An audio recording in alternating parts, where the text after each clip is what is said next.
right, Coach, raise your hands. So it's our first week of practice.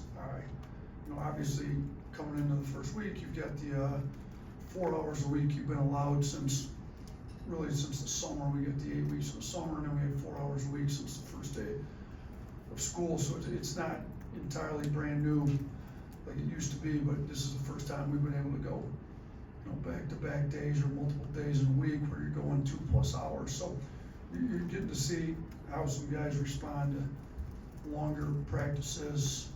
I do think having as many veteran guys as we've got, we've got to do a smart job of getting our teaching in without wearing them out and wearing them down. So we're talking about different days being more teaching, install, situational type basketball days.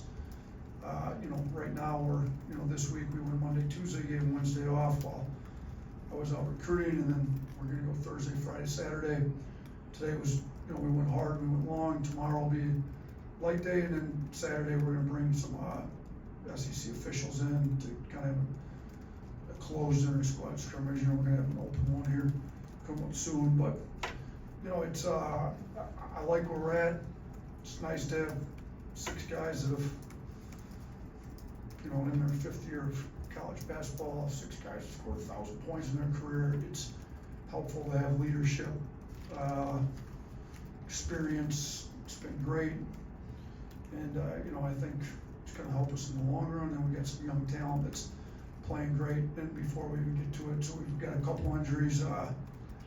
Chris Youngblood had an ankle injury that Dr. Waldrop, who's arguably the best foot and ankle specialist in the country, operated on. We expect him to be 100% by conference play, and we'll have to see how the recovery goes. But he's one of the hardest working kids I've ever known, and he's in the middle of every drill, kind of as an assistant coach. So he's gonna, mentally he's gonna be there. He's gonna know what we're doing. And then Darian Reed's got a hand injury. He's kind of more week to week. We expect him to be back before the Wake Forest exhibition game. And then Nas Cunningham's got a groin injury that he's more day to day. He may be back even by the end of the week. So those are the 3 guys that, as you were watching practice, we're not participating, and they're all, on their own timetable, but we'll make sure they're back and healthy before we throw them back in. So, questions? Start with Charlie. Yeah, Coach, with the big football game this weekend, what did those do for you guys from a recruiting standpoint from the basketball side of things? Yeah, it obviously helps. Most of the basketball players across the country are sports fans in general. They'd love to see the best football game, arguably, in the country for the season. It's not just the best football game in the country for this week. It might be the best football game throughout the entire season. We've got it at our place in Tuscaloosa. It's going to be a great weekend. So, we've obviously got some high-level recruits coming in that I can't speak about, but it certainly helps to have the best football program in the country, here at the same university you're at, and I just want to come see the football games. So we did have the issue, I thought, when we got here, and I addressed it with our staff then, and I've had to address it with new staff coming in, that, some guys just want to come watch a football game. So I've kind of made the point, like, if they're not willing to come on a visit when we don't have a football game, we probably shouldn't bring them on a visit during a football game. So we don't want to just bring guys in here to see a football game. We want guys in here that are serious about our basketball program. I think we've gotten the basketball program to a level where we can have the top recruits in the country come not just to watch a football game, but to experience the basketball. And shoot, one of the recruits that we've talked to recently, we may not end up coming this weekend. He's really wants to make sure he sees enough basketball on the schedule. We didn't know if he'd be able to see enough practices in basketball. So it's good that our basketball's to the point that that's still the #1 thing, but it sure is great to have a best football program in the country and Bryant-Denny Stadium full on a weekend like we're about to have this weekend here. Blake. Hey Coach, having Cliff at the 5 and being able to play him there, what does that kind of do for how you can use Grant Nelson and maybe slide him up to the 4 in ways that you weren't able to use him as much last year? Yeah, Grant's obviously at 6'11", got great positional size before. Cliff and Aiden Sherrill both, to be honest with you. I think it enables Grant to, we did play Grant quite a bit at the 5. I mean, we had Nick Pringle, who was starting 5 for large parts of the year, so Grant's a lot more comfortable at the 4 than the 5, but having Aiden and Cliff both are gonna enable Grant to play more at the 4, and we've gotta do a good job utilizing his strengths at the 4.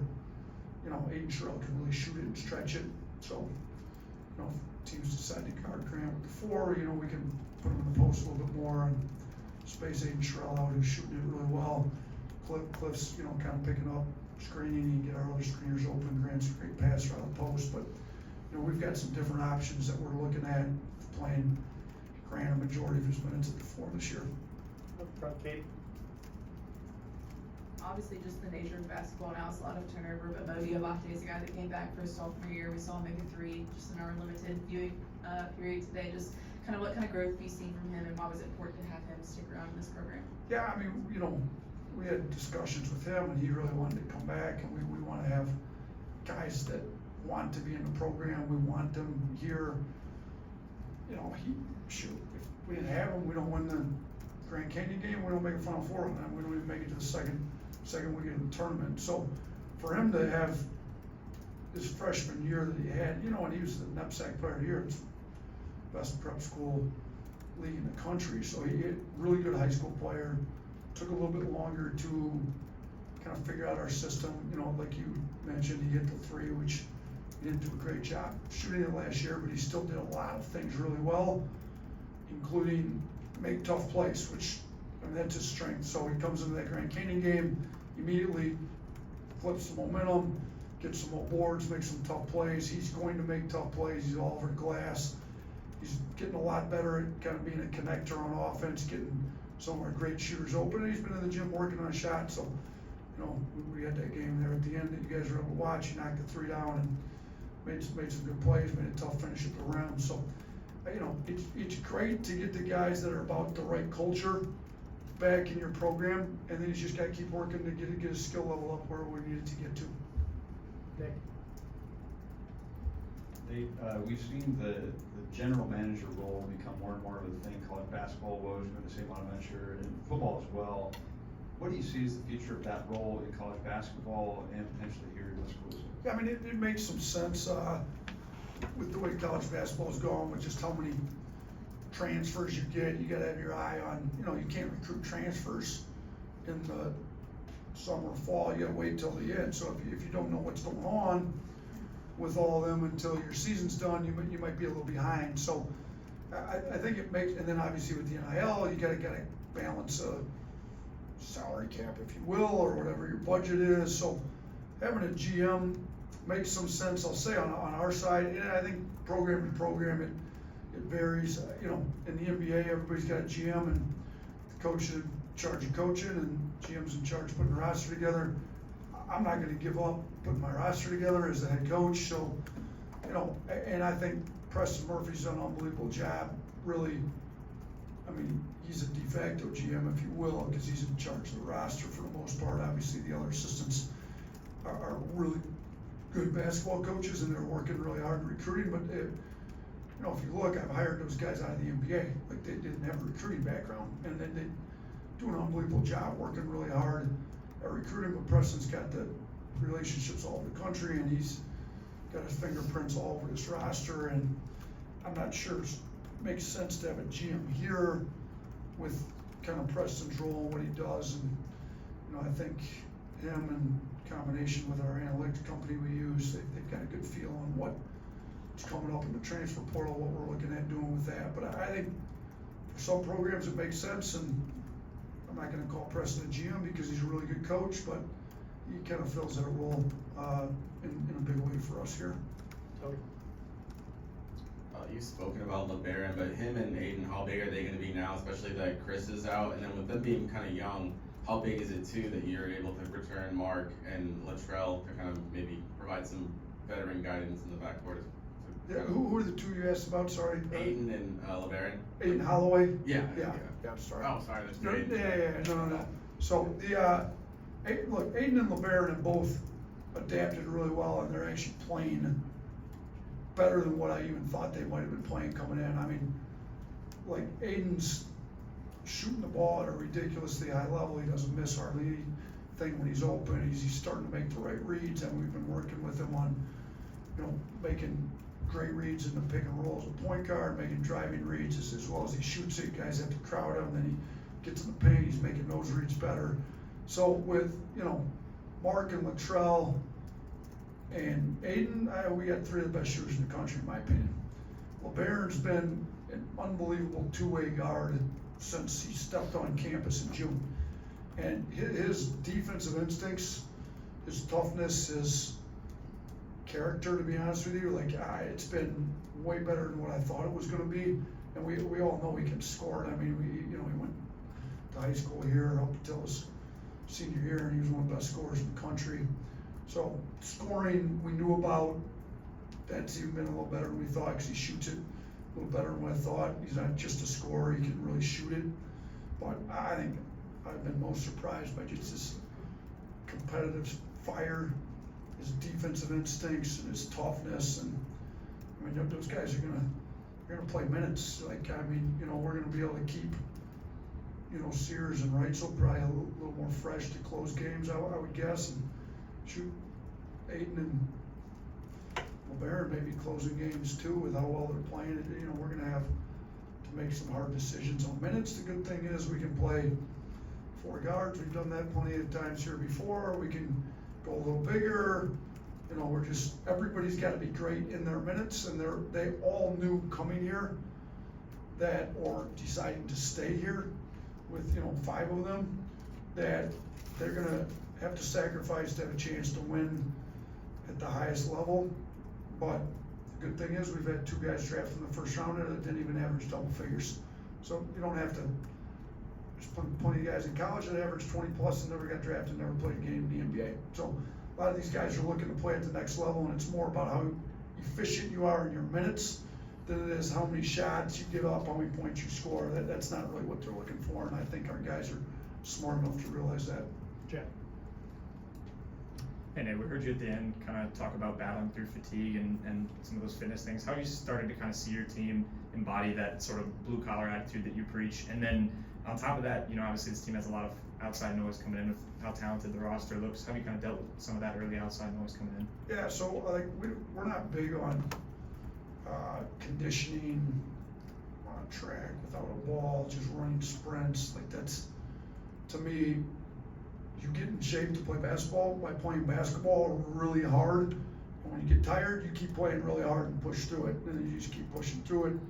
And then your basketball conditioning, not your track and field conditioning, your basketball conditioning gets really good. So, like I said, this is the first time we've been able to go multiple days during a week of 2+ hours. So we got to learn how to be mentally tough, push through fatigue. I think we've got a defensive mentality this year that I think was lacking last year, but it seems to wane when we get a little tired and we're up and down, and we got to keep our mentality when we get a little fatigued. So that was kind of my point with them at the end of practice. What was the second part of your question? Sorry. Just on the outside noise. Oh, the outside noise. Yeah, listen. Good thing is we got Coach Saban still on campus, and they had a lot of outside noise around that program for a long time, and he seems like he did an unbelievable job getting his guys to focus in without it. So, we may have him come speak to the team at some point. He came and talked to our guys last year right before the Final Four run. He's always open to discussing with me, but I think, he had the best term for it. I think he called it rat poison. I mean, the more you listen to it, the more you eat the poison, you're going to die. You want to listen to all the people tell us how great we are, and you start believing it, we're gonna kill our competitive fire, and we're gonna walk into games thinking we deserve to win instead of actually earning the right to win the game. And we need to practice like we're the underdog, like we got a chip on our shoulder with the confidence knowing we're the better team going in, and if we take care of business, play harder than the other team, move the ball, take care of the ball, that the outcome will take care of itself, and just worry about the process of being the hardest playing team on the floor every night out. I think if you do that and eliminate the outside noise, things will take care of themselves.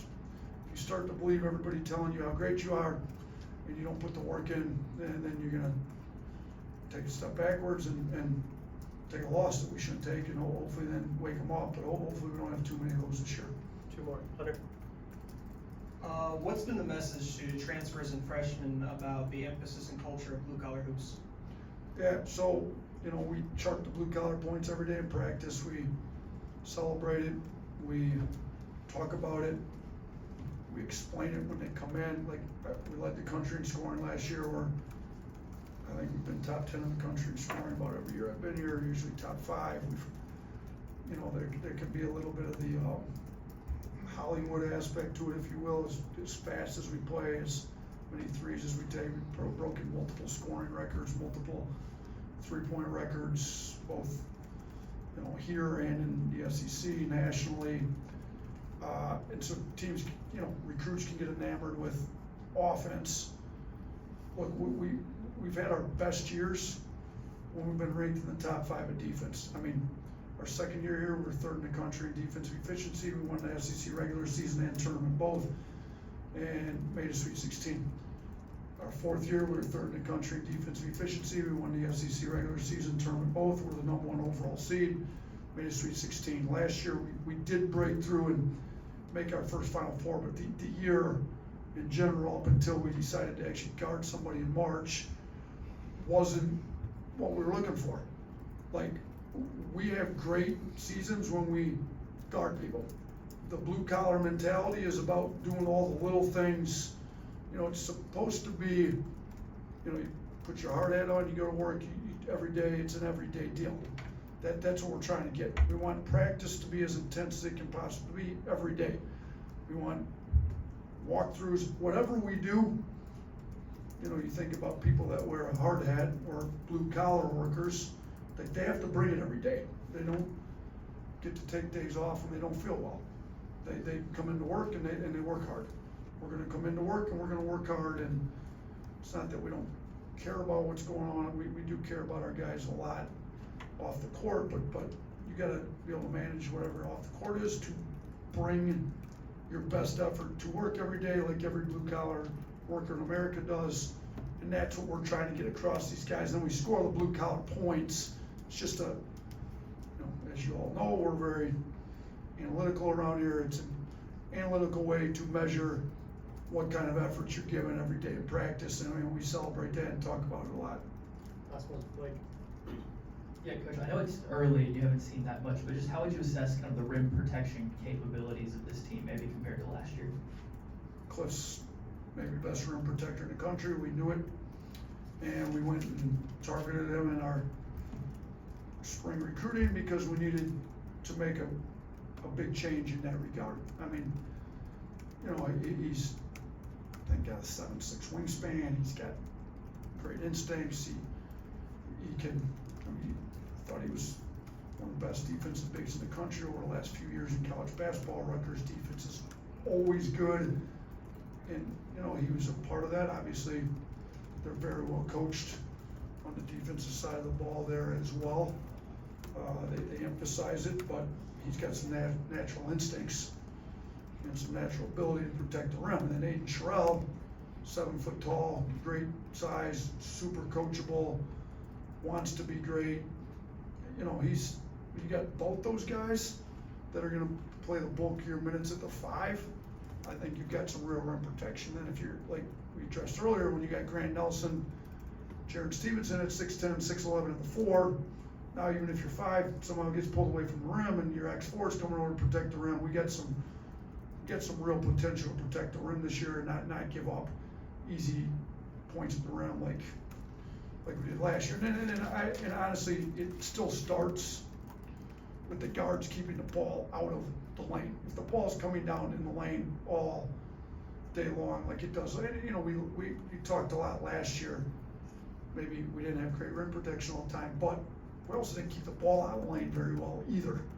So, in fairness to some of our guys that were supposed to be rim protectors last year, when the ball's constantly being driven down the lane, it's going to be hard to protect the rim. Our guards are doing a much better job this year, sitting down in these stands, keeping the ball out of the lane. And here's the good thing with this year's team, If they don't, there's gonna be somebody sitting right here next to me that wants to play, that's gonna go in the game immediately and do a better job. Keep it out of the lane, and then the few times we do get beat, we do have Cliff, Aiden, Grant, Jaron, some long athletic guys at the rim to protect the rim this year. Thanks, Coach. All right, appreciate you guys.